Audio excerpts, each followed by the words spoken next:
right, so welcome everyone to the April edition of the Edge Live webinar.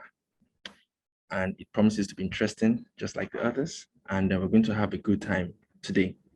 My name is Abiola Awojobi, and I am communication strategist at Torilo, Nigeria, developers of the BizEdgeapp, which was launched last year, November.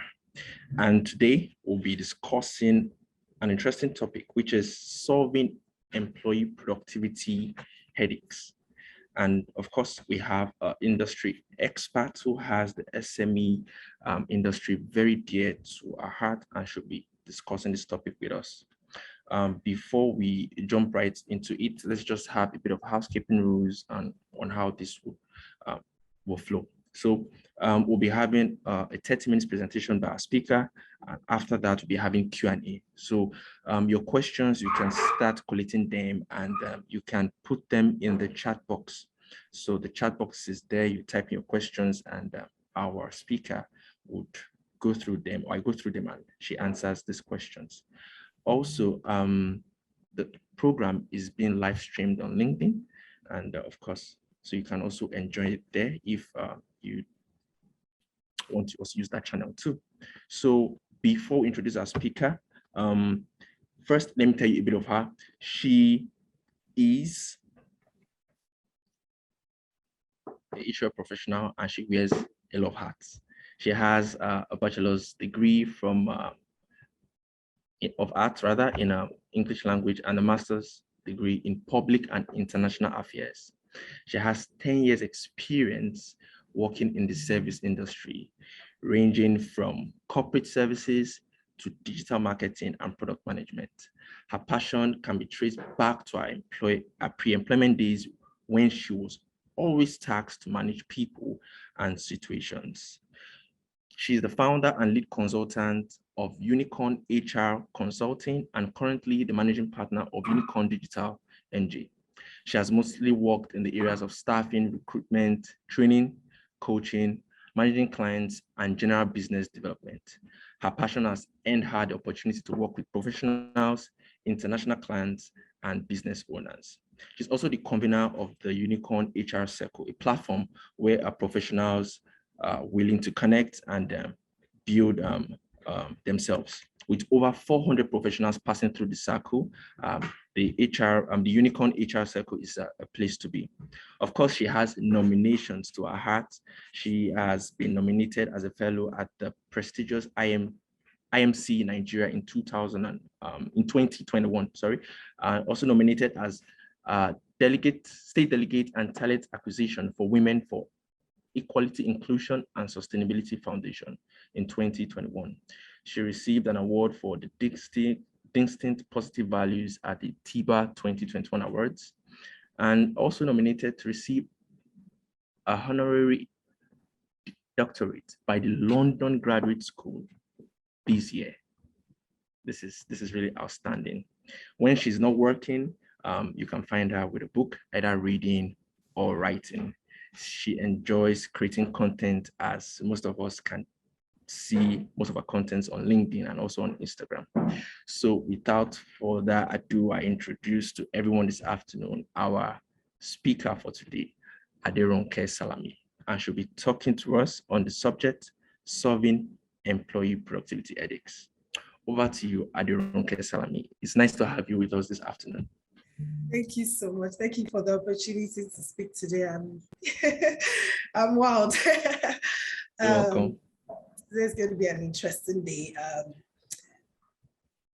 First of all, I want to just say thank you to the BizEdge and Torilo team for creating this avenue to actually speak and share value with as many businesses, professionals that we have.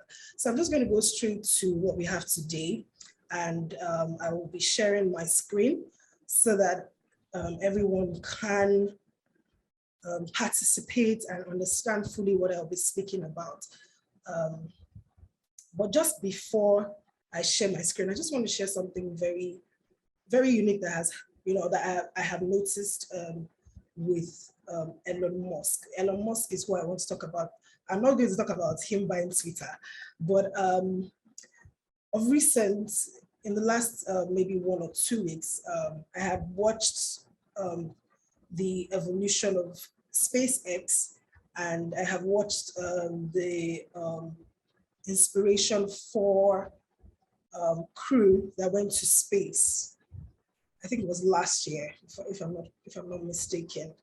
And one thing I wanted to point out there is that, and I'm encouraging everybody to actually watch this. You will learn a lot, from it. But one thing I wanted to point out is this: Elon Musk is who we call a .com entrepreneur. He's not a tech person. He's not, he's not a technical professional as such. But if you watch these documentaries, one thing you would really like is how he has taken a lot of people, a lot of his employees, from one step to the next step, from trial and errors to success, right? And you can see from his example, I don't know what his work ethics are like. I don't really know how, his processes and his systems are like, in his business. But if you can have that many people who are passionate about the work that they do for a company, you can tell that he has successfully, taken what many people cannot do and achieve it. That does not mean, or that's not to say that there aren't any issues, in his workplace environment, but a lot of these young people, he has a lot of young people who are working for him, and a lot of these young people are very passionate about the actual work that they do. They make sure that, for everything that will take one single spaceship to space, is created and done in such a way that there is success, then you would know that he has been able to impact something. And this is what I want to start off with, with that mindset that employee productivity is achievable, employee success rate is achievable, and that can be done, when the strategy is done right. So I'm going to share my screen with us so that we can go. So please just let me know, Abiola, just let me know when my screen is shared properly so that I'm not just going off. Okay, yeah. Thank you. So I'm just going to go straight to sharing my screen. This is what I want to share. Okay. Can everybody see my screen, please? Yes, I can see your screen from here. It's awesome. Very bold. Good. So today we have, or we're talking basically about solving employee productivity headaches. Now, when I was going to share the digital flyer that was shared to me by Abiola, I wanted to get insights from how people feel about employee productivity. So I shared on my LinkedIn page a poll that I felt like everybody could relate with. And I realized that a lot of people didn't understand where I was coming from when I asked that, do you believe that employee productivity is tied to a business success? Now,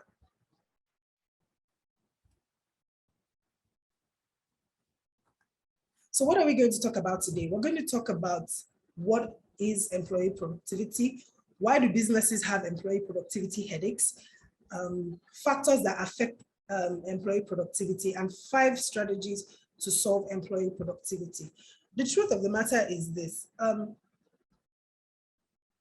This particular topic is so broad that 30 minutes is really not enough to cover everything, but I would try my best to give as much value as you can get this afternoon. So the first thing we're going to talk about is what is employee productivity. I have here that employee productivity is the metric that is calculated based on the amount of output on a project versus the amount of time it takes. So that may sound a little technical. So in simple terms, what I'm saying is that employee productivity is literally measured by the standard of work that is produced by employees in the workplace at any given time. Now, it's safe to say that businesses, are run, based on products, processes, and people. I remember sharing, in the last webinar that I did, that every business can be successful if these three major things, go hand in hand. What are they? The products. What is the unique selling point of that business? If the product is good, people will definitely buy. But that's not enough. If you don't have the processes to take it forward, it will fall short. It doesn't mean it might not be successful, but it might not be as successful as we want it to be. Now, if you have your products and you have your processes in place, how then do you get your customers or your B2B, your B2C to actually use this product that we're talking about? That's where we talk about people. People in terms of employees. These three things are actually very tied to any business success, especially for those who are, small businesses that are starting off trying to get into, trying to climb that ladder of the big guns and the big fours out there. Now, when I was sharing that digital flyer, like I said before, one of the things that came to my mind was that when you have headaches, it's inevitable, actually. I'm sure every single person at one time or the other, right, has had some kind of headache before, right? Sometimes we just sleep it off, or we rest, or, or if it becomes something that is unbearable, you definitely want to, seek help. Now, when that headache becomes a problem, when it's continuous, when it's not stopping, it keeps on going and going and going, then that is when you know that, it is time. It is time for me to do something about this headache, unless it's going to finish me. So we're not saying that businesses can't run smoothly, and we're not saying that businesses, can't have headaches, but identifying those headaches is what would help you to solve any problem that you have. I remember one time a CEO reached out to me. I'd worked with her before, and she just reached out to me and said, Ronke, please, I do not know what is happening to my business. I don't know whether it's my staff. I don't know whether it is me. I don't know whether it is, I know there's something wrong with this business. I need you to come in and help me out. And I told her, I said, the first thing that we want to do is that the employee, not even an employee, a performance evaluation of the entire business. And one of the things that I tried to do was to be able to work closely with every single person in the company.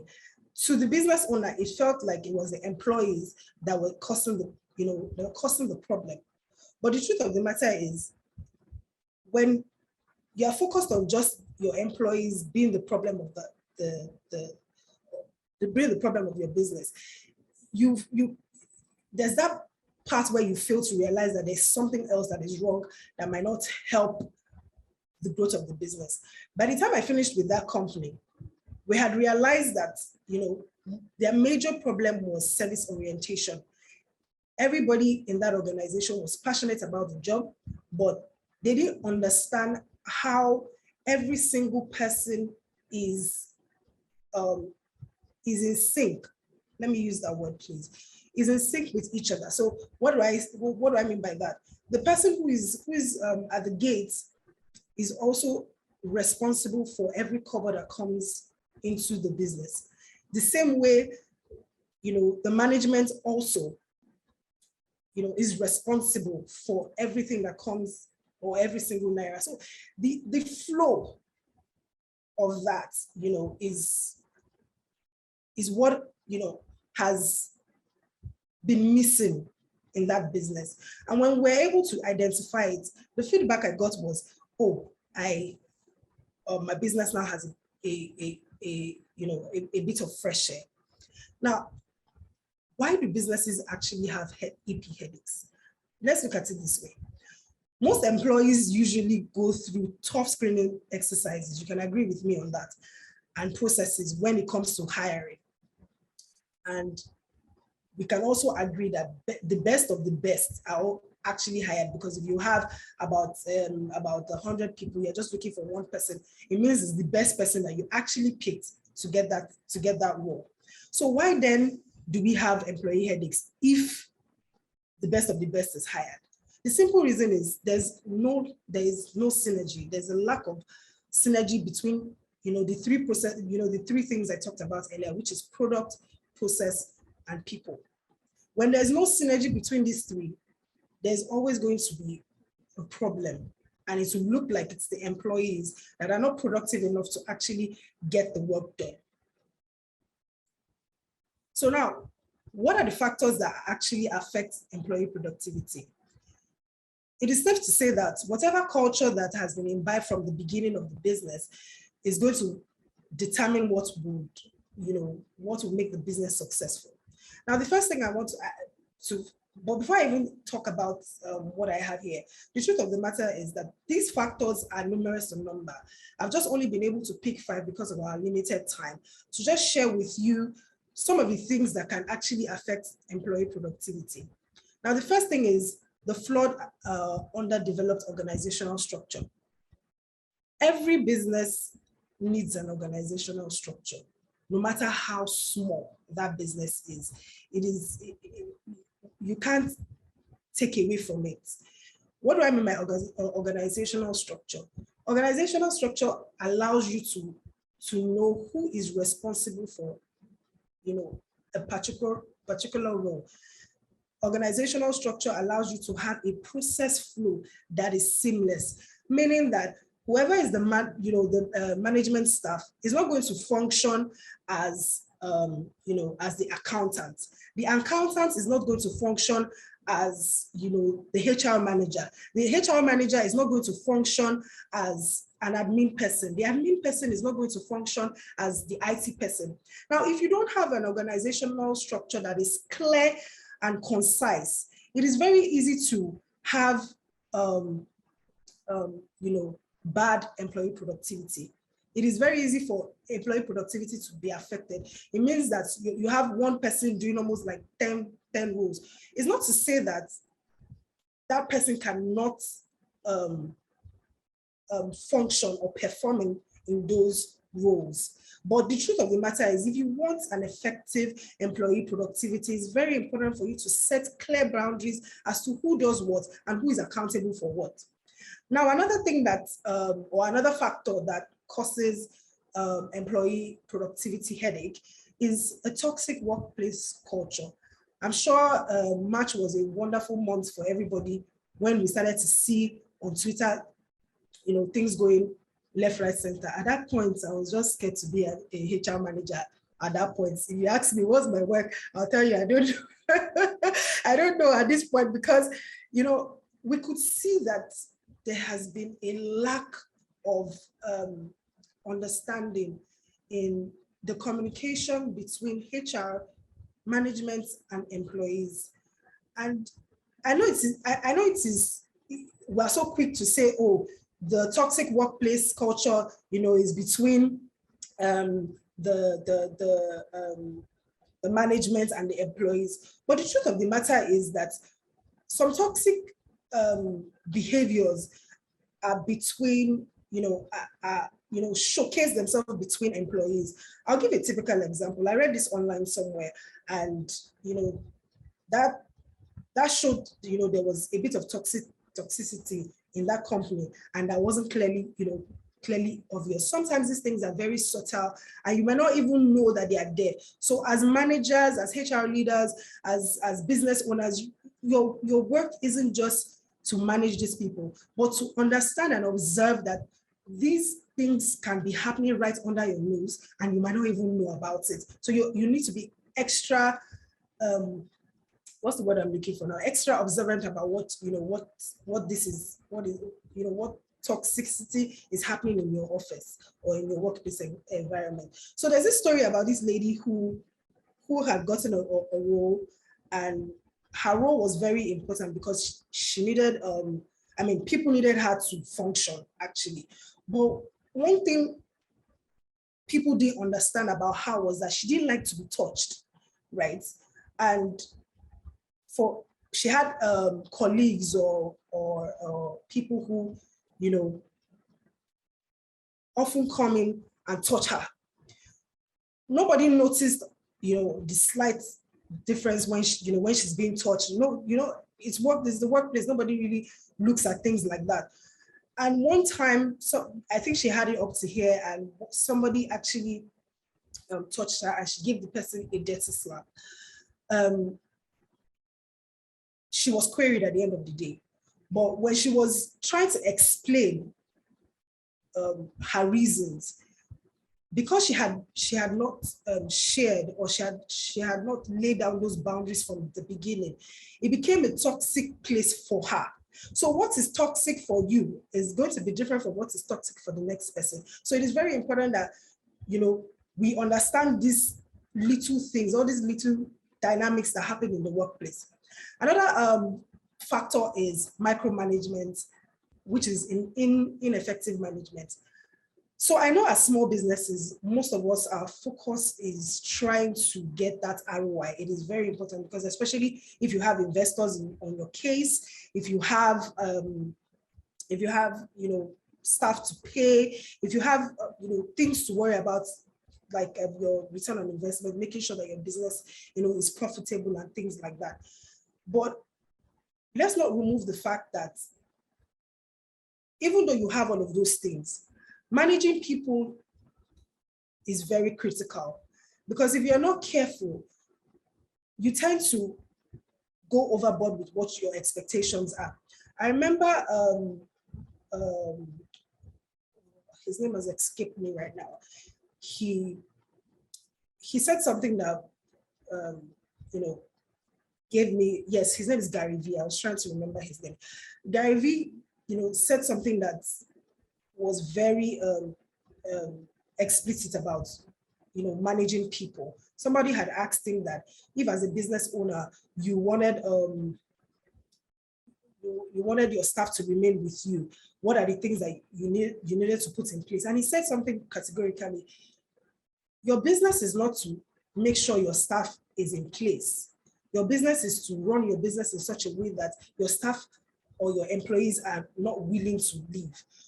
When we talk about micromanaging, we have a lot of people who always want to know, okay, so what are you doing at this moment? How are you doing it? You're not giving room to allow your employees to do the work that they've been hired to do. Let's look at it this way. Like I said before, when we want to get people hired, they go through rigorous hiring processes. And it means that by the time you're picking the person who's going to go on for that role, that means you're picking the best of the best of the best that you have seen at that point. So if you have seen that this person can achieve this, why do you want to micromanage the person? So it is imperative to say that you need to be able to allow your staff. I'm not saying you don't need to measure or put things in check to allow them, perform their roles. But you need to be able to understand when to take a step back, allow them to do the work that they want to do, let them come and give you, the results, and then you provide feedback. That's how this works. Now, another factor is lack of proper communication. It might seem very subtle, but this is something that is very important in employee productivity. When you communicate properly, it gives a process. That part where we talk about processing or processes allows your business to have a seamless flow. If there's no proper communication, so some people in the organization have some kind of information, another set of people don't have that information. Yes, I understand that not all roles are intertwined to make sure, communication is seamless in that organization. But the truth of the matter is this: when it comes to communication, there are direct and indirect communication that you can have. Those indirect communications are what we're talking about here, where people have an idea of what is going on in the organization. Not a situation where some people have the general information and others don't have that general information. This actually causes a lot of employee productivity headaches, where some people feel like, okay, why don't I have this information? And others feel like, oh, I'm the only one that has this information. Now, the last thing I want to talk about here in terms of what kind of, what factor affects employee productivity is training and development. I know a lot of businesses, especially small businesses, don't have the capacity to actually train and develop, but there are ways to which this can be done. When employees come into your organization, they want to see that they are able to grow. They want to see that they are able to move up the ladder, so that, if I leave this organization today, I know that I have gained a lot of value. I've gained a lot of things that would help me into the next place that I'm working with. But the problem now that we have is that a lot of businesses feel that if they invest in their employees, it means that they will take whatever it is that they've learned and go on to the next place. I believe that this might be an issue, yes, but this is something that can be conquered. No employee is tied to your business. If you decide and think, or you have the mentality that your employees are tied to your business, you are already putting your business in such a way that it is ready to fail. So your processes should be in such a way that it can even stand you not being there or the employees not being there. The idea is that you have a system in place that will help with the process flow. So when employees don't feel that they are being developed properly, there's that tendency for them to move, out to the next place. Now, this takes me to, the strategies that you can use to solve employee productivity headaches. The first thought process, or the first mentality you need to have, is that you want to be a part of the solution. Yes, your organization needs to make money. Yes, there's a ROI that needs to come in with your business, but these headaches are there, and if they're not properly taken care of, trust me, they will affect your business in such a way you almost want to close it down. It's just like the CEO that reached out to me the last time. If she didn't come out to ask for help, she most likely would have, been taking her frustration on her employees, when she could have just gotten a system in place that can help her. Like the way I have factors, or like the way I said that there are different factors to employee productivity headaches, there are also different solutions and strategies, and I'm only going to be sharing 5 of them with you. Like Abiola said before, I'm very, very, very passionate about small businesses, and I'm also very passionate about employee engagement, or job seekers, and the corporate lifestyle in its role. So when I'm talking about employee branding as a whole, or employee engagement, this is something that I believe that every business should have. Working with your marketing team to ensure that your employees take ownership of the business. Now, we're talking about employee productivity in the sense that, you want them to be able to produce a certain work life and a certain work experience or productivity at a particular time, making things fast and easy and seamless. One of the best ways to have that is to allow your employees to own their business, to own the business rather. So when we talk about employees owning the business, we're talking about employee branding or employee engagement. Now, what do I mean by employee branding? This simply is allowing your employees to talk about their experiences and how they are able to relate in the organization and the effects that the organization has on them. So employee branding is very critical. And how does this work? It just works in such a way that you share strategies that help them to see the business as their own. You help them to focus on the marketing part of the business. How does this work? Let me share an example. I'm sure if you're on LinkedIn, you would agree with me that you've noticed the trend where if a new employee gets a new role, they talk about this the particular organization. And why do they talk about this organization? It's because they've seen things that the organization, helps them to grow. They've seen things that helps them to show that when I'm in this organization, there's that level of prestige, there's that level of welcome that they get when they're in that organization. And that's basically what employee branding and engagement is all about.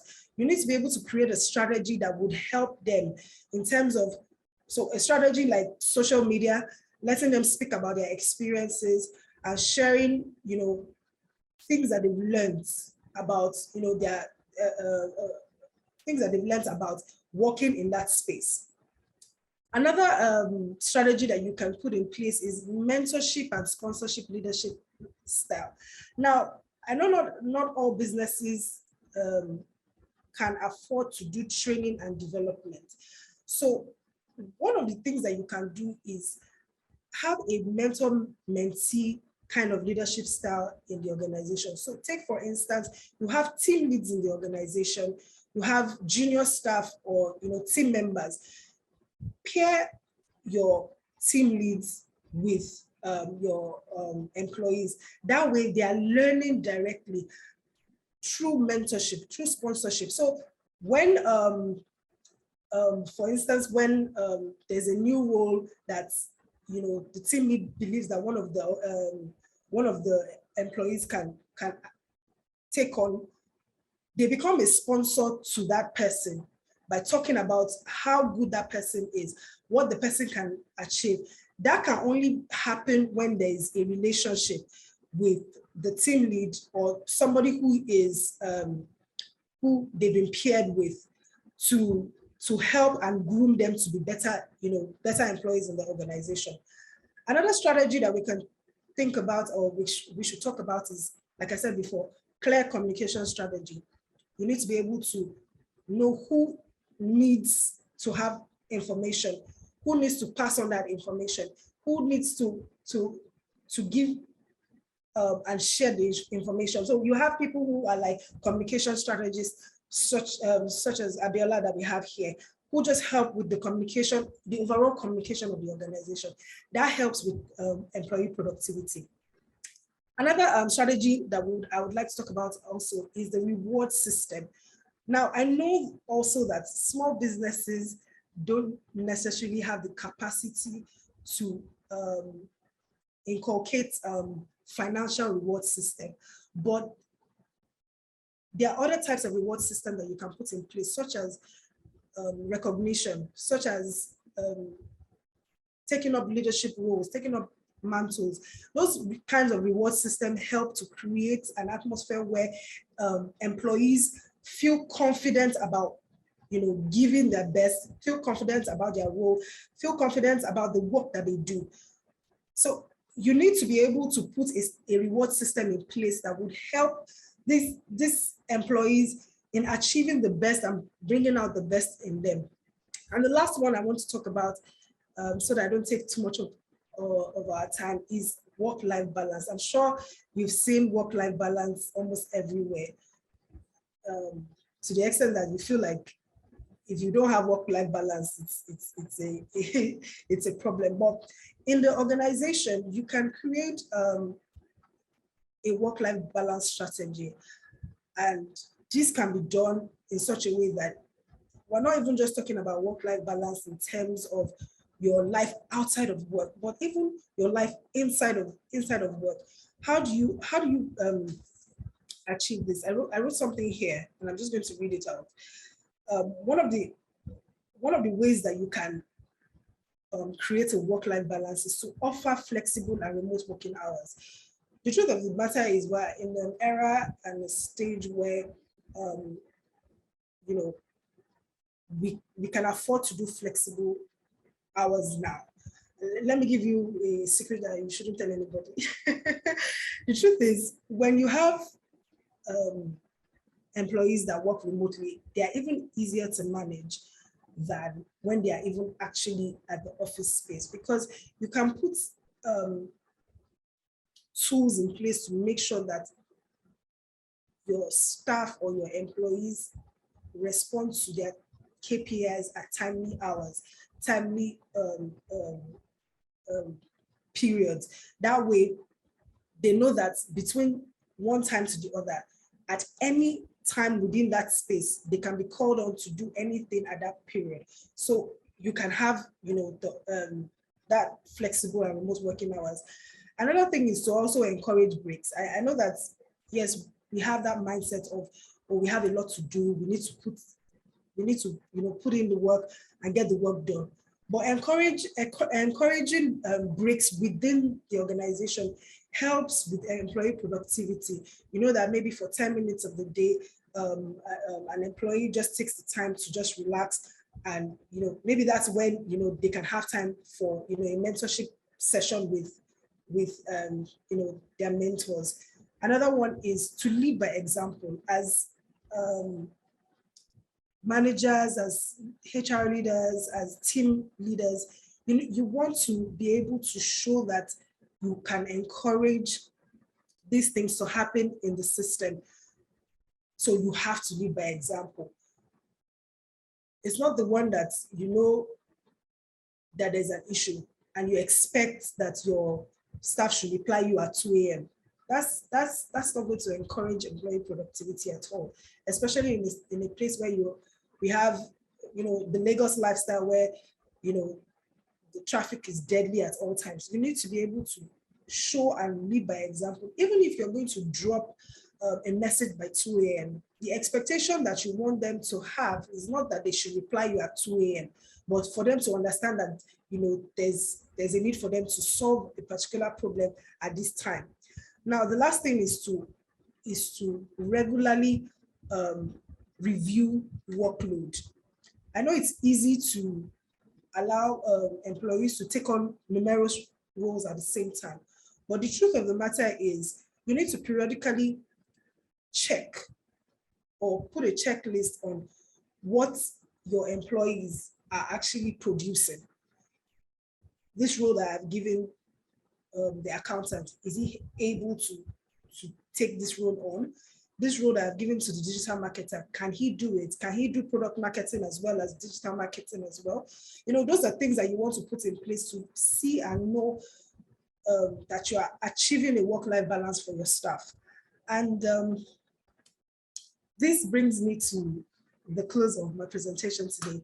And it says, where do we go next from this? I know that, like I said, we have headaches. Sometimes these headaches can be recurring. But if we don't use the medication for these headaches, it keeps affecting us all the time. Implementing these strategies go a long way in solving employee productivity headaches. And I'm hopeful that you've been able to get value from my presentation today. Thank you so much. Thank you very much, Aderonke. Of course, you said 30 minutes is not enough. And not only me, all of us here, we agree with you. So if we were to expand this, we're talking about a master class. So this is just a webinar, and at least you've given us excellent insight into what the headaches are, and how we can go about solving it. So, of course, team leads here, HR managers here, operation managers here who are listening to this will take one or two things back home to their businesses, to their organizations, and see how they can do better in making sure that their employees or their team members are productive. Thank you very much. Now we would take questions at this time. It's time for us to ask questions. So if you have any question, you can just go to the chat box. So the chat box is open to everyone. So you can just type in your questions and we start right away. And if it's like you want to have a conversation, you want to speak, you can use the raise hand button. Once you do that, I'll say from here, and then I would unmute you, and you can go ahead to maybe share one or two things or ask your question. So to set the ball rolling, I'm going to ask this question from here. My question to you, Madam Aderonke, is for a startup, or let's say a small business where things are very spontaneous and they have to like move to markets, how can such organization, or will I say team leads there, or let's say the business owner or the product owner, handle handle employee and productivity, having time at the back of their mind that they have to push to market? Okay, thank you for that. Like I said before, right, employee productivity is being able to measure, an employee's time with a task, as opposed to the time that they finish that task. If you're able to finish it, it just means that you have a high, high productivity level. For small businesses, I always say that there's that push. There's always that push that things need to get done as fast as possible. It doesn't mean that employee productivity cannot still be achieved, right? When things are going fast paced. It just means that you just need to put in the right strategy in place for this to happen. Like I said, sometimes small businesses don't have the capacity to even employ as many people that would help with the transitionary level, which is why I said that when it comes to the work-life balance part, you need to regularly review the workload. So if it's like you're going to do a quarterly review, please do a quarterly review so that it helps people to understand, okay, this is what I'm doing right now. This is what, I can change. This is what, can change in the next few months. It gives them that sense of, okay, I have a responsibility here for this role, but I know that in the next few months, I have KPIs that I need to reach out, that way. So it's fast paced, but there's that leg or that room to work with, making sure that employee productivity happens. The fact that a place is fast paced doesn't mean that employee productivity can happen. It just means that you need to be able to put in the right strategy that would help. So some strategies can be useful to you, some might not be useful to you. You just need to understand what your business needs are and how you can help, to create the strategies. I hope that answers, the question. Okay. Thank you very much. Yes, there's another question. You can pick it from the chat box. Okay, so I'm seeing a question from Cyril. He says that, is it advisable to have hierarchy in the workplace? Yes, I believe that it is advisable to have hierarchy in the workplace. This is because some people have a lot more experience than others. It doesn't mean the people who have lower experiences, in terms of what I mean by experiences, years of service, cannot do the same work that those who do, those with the higher years of service, have. But the truth of the matter is, when there's hierarchy in the workplace, it allows, like I said, process flow. So somebody has to be accountable for somebody, or somebody has to be accountable for something.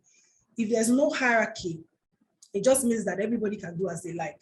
So the accountants can just walk up to the CEO and just speak to the person anyhow, or there needs to be a place and a structure in place. This is where organizational structure comes in place. The organizational structure would show you. I wish I could show you a sample. I was working on one yesterday. I don't want to disrupt the whole system, but the truth of the matter is there's a hierarchy, in the workplace that needs to be followed.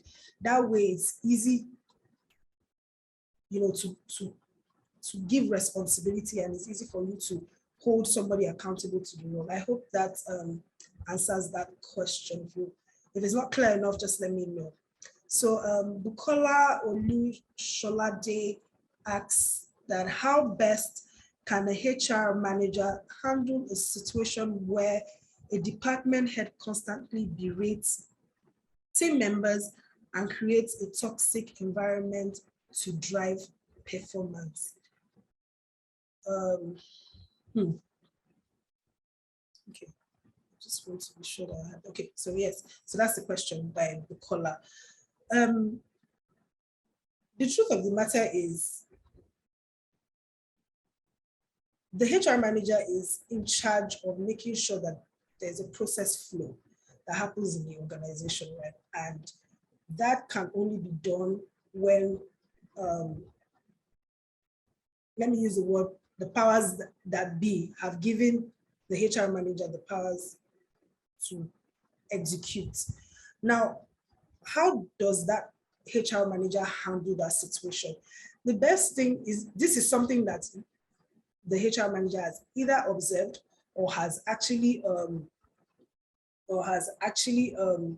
gotten a report or a feedback. One of the best ways to do this is to have a discussion with the department head without calling names. Let me use that word in terms of, IT head, I heard that Bukola said this. No, you want to be very tactical about how you respond to these things, because you don't want a situation where you are blowing things out of proportion. Sometimes there's some information that you get that makes it look like, quote unquote, the department head is a problem, whereas sometimes the employees themselves, have an issue as well. But you have to be very careful in finding a balance, and that balance is, the first thing you want to do is to reach out to the department head to give feedback. So, and this feedback that you're giving has to be very constructive. It's not the one you're going to make it look like you are apportioning blame. You just want to share with them that I believe this is what I've observed, and I believe that this is how you should handle this. Please let me know, and we might have to put this on record to show that you have been able to make corrections based on your department. So that should be able to help, with that headache, of having a department head berating, team members. You want to be able to create an atmosphere where the department heads come together and even talk about their challenges with their departments, and finding out solutions that can best help them. I hope that helps, to answer that question. A question from, it says Kindle, but the question goes, what is the best way for an employee to communicate to line manager that the company's processes is affecting his or her productivity? Okay, I think the best way is to, let me be honest here, right? Because a lot of people like to use social media to shape how they behave, whereas there's the reality of work. Yes, social media is good to an extent, and it helps to shape a few things, but the truth is that there's a reality on the ground. And if it's not checked, there's always going to be that clash as to, oh, but I believe this is how things should be. Whereas in reality, it is different. So how is it best? Now, I want to believe that whoever the line manager is someone who is approachable and someone who you can have good conversation or good communication with. The first thing you want to be able to do is that you want to express, first you want to express how the organization has helped you, or helped your growth to an extent, but that you believe that things can change. You don't want to go with negativity first, right? You want to go with positive attitude first to show that you're gaining value and you're also offering value. But then again, you also want to be able to share that while that is happening, you believe that there are some areas in that organization that you think can have a change and which would be beneficial to the company and to to not just yourself, but to other, employees as well. So you don't want to come off as being selfish about me. You want to make it look or express yourself in such a way that you want to carry everybody along. And that's how, you can be successful. When you go ahead to tell your line manager that, I just want to tell you that the processes in this organization is not helping me at all. What you're doing is you're condemning the company, you're condemning, the management, you are condemning the line manager that you are even talking to, and you're making it look like, you don't want to come from that angle. I know you would want to, but this is where emotional intelligence and social intelligence is key.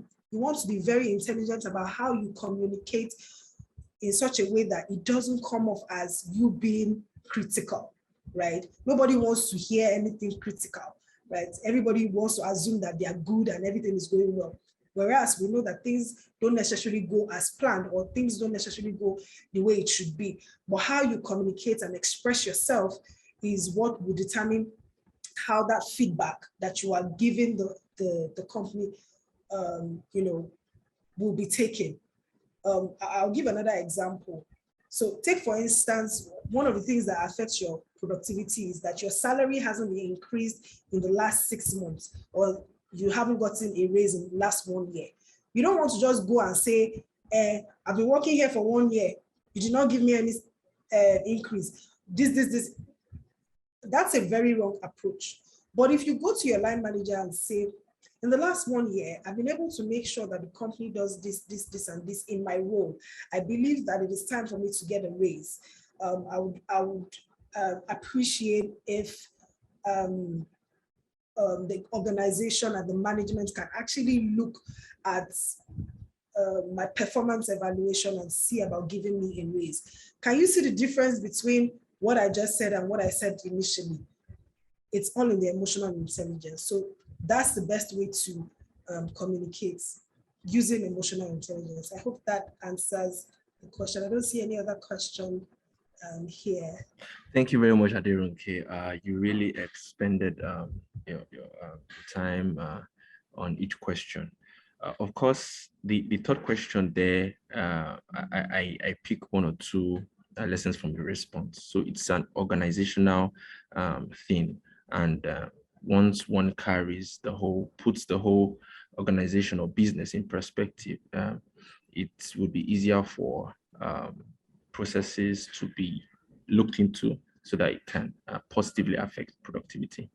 So thank you very much for answering these questions. If we have other questions and want to reach out to Aderonke, she's going to be telling us how we can reach out to her. She's going to be giving us her email. You could drop it in the chat box for all to see, so they can just email you their questions and you just answer it. So we had a giveaway for those who registered for the webinar. So Madam Aderonke, please do us the honors of announcing our winners for this webinar's giveaway. Okay. Thank you so much. I was so excited when I saw there was a giveaway for everybody. Okay, so I'm just going to go straight to the amazing 10 people that, got the giveaway. The first person on the list is Abiola Akinwoleola. The next person is Ali Poppers Uzubechi. We have Samuel Ehis. We also have Deborah. I hope we're able to reach out to Deborah because we don't have a last name. We also have Aderonke Adenio. We have Emeka, no last name either. We have Kati Komo John as well. We also have Babatunde Adebowale Adeshuko. And then we have Ayomide Omulara. And then lastly, we have Elijah. I really hope that you guys get this giveaway. And I'm so excited that you were able to participate in this. Thank you so much, BizEdge, for this wonderful giveaway. Thank you very much, Aderonke, for announcing our winners. So, of course, we'll contact our winners, and they can come pick it up or get it sent to them. So that's how we come to an end of the webinar for this month. If you look on your screen, you see a poll going on. So in just less than 2 to 3 minutes, you should be done with the poll. So please, let's go ahead and answer this poll. So every month we have this webinar like this where we bring industry experts who will discuss with us. So next month we're looking at another interesting topic, and we also want to share that with you. Of course, the BizEdge app is very social, and so you can connect with us on Instagram at Bizedgeapp, and also Twitter at Bizedgeapp, and LinkedIn at Bizedgeapp. And you follow through with our activities for the month and what's current with us. So again, thank you very much everyone for joining, and we'll be seeing you next month. We'll be having someone interesting to also speak with us. We want to give a big round of applause to our speaker for today, and also say thank you for joining us despite circumstances that surrounded this. Thank you so much, Aderonke, for being our guest today. Thank you so much. For having me. So, till we come your way again next month, we want everyone to have a fantastic weekend and enjoy the holidays ahead.